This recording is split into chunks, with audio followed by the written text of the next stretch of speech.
What's up, guys? It's Alrothian here, and jokes aside, I've had a blast for the last 5 or 10 hours of my game time playing Tem Tem, and really in this video we're just going to jump in and see if Tem Tem is the game for you. So the first pro I would say is that the battle system is phenomenal. I mean, it's easy to pick up, but it's very hard to master, and it has some intricacies that are super interesting compared to its Pokemon counterpart.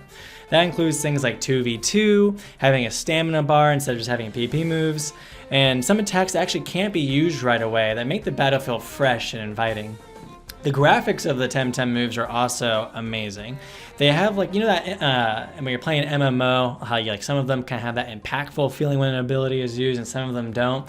Well, Tem Tem really has that impactful feeling, and it feels awesome.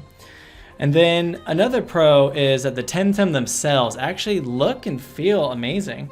They're well designed, and the graphics of the various attacks that they can use look very well. And again, it does kind of look like an indie title, but it's very polished. You really get that kind of same sense of curiosity and want to catch them all or tame them all. And whenever you encounter or see a new Tem Tem, you just kind of get this really good feeling inside. Some of the final evolutions are also just awesome, while some of the pre-evolutions are cute, which is all what makes, collecting game really amazing. And then again, the last rule thing is that the game is extremely polished. It feels crisp and well done. Again, there were some issues with the launch, but the overall bugs after the first 12 hours of the game launch have been minimal, which is amazing considering how many people have been watching and streaming this game. I think it was like up to 20,000, 25,000 on Twitch last night at the peak. That's crazy. And now we want to go into some of the cons and kind of more so if this game is for you or not. So one of the cons is modernization.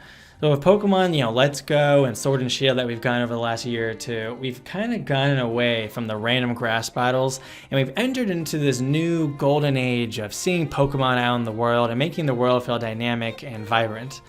This is an amazing change in Pokemon Sword and Shield because it gave the player the ability to choose when they wanted to engage with that Pokemon. And I mean, God, just seeing Pokemon running around the world makes you really feel like you're in it. Now, the problem with Tem Tem is it kind of suffers with going with that old traditional style of random grass battles. Now, I have to admit, we did play Pokemon games of this style for over 20 years, so it's not the biggest of deals, but it is noticeable, and it does kind of feel like we're going back in time a little bit.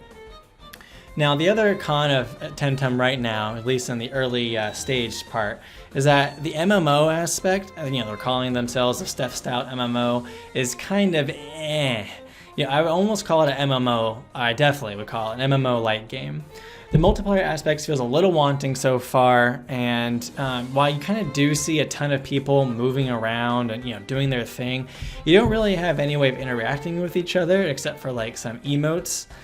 I fully kind of chalk this up to this being the early access, and as the game progresses and Club Super are more of a thing, and there's that King of the Hill styled battle for different areas, this could vastly change, and I expect it will. However, as of recording this video in early access, it's a little wanting. The last thing I would say was a con, or just a thing that should be improved upon, is the content versus the price ratio. Now, I will say there is a decent amount of content in the game. They do say they post over 20 plus hours of campaign, so that's good. However, at the same time, as we're recording this video, there's only a little over 80 plus Tem Tem in the game. I believe there's 81, and many of those are pre-evolutions. So comparing that to Pokemon, Sword and Shield, which we just played through, if you played through that over the last few months, and then the vastness of Tem Tem doesn't feel great. It feels a little wanting, which might reduce your excitement if you're seeing the same Tem Tem over and over again after 10 hours of play. However, this is early access again, and this will change as the game progresses, and isn't a huge deal right now because there are 81 new, Tem Tem to explore and capture, and there's so much to learn about this game anyway in the competitive battle scene. So yeah, guys, a lot of these kind of early things are more so with the early stage of the game and it being early access than anything that isn't kind of fixable as we go along. The game has an amazing battle system. It's looking like it's going to be extremely competitive, and it's going to be hard to learn and fun to master. But you know, there are some modernization issues. They could use some more multiplayer options, and again, with the price being $35 right now, you kind of got to make that decision. You know, if you like Pokemon and you want to get early on what could be the next ultra competitive monster collecting fighting game, then I would absolutely give Tem Tem a shot. It has very fun combat mechanics, the Tem Tem themselves are awesome, and for an early access title, the game is extremely polished. Just be aware that the game needs to be built upon a lot more and that there isn't as much content or Tem Tem right now. Also, you know, random grass battles, prepare yourself for a lot of those. A lot of those. What the fuck? Alright guys, I'm Lorothian. I'm having an awesome time playing Tem Tem. I'm going to keep producing more videos, especially as the competitive scene gets more developed, which is what I'm kind of personally more into. And yeah, I'm signing off. Let me know in those comments down below what you thought about Tem Tem and how your first, 24 hours has been.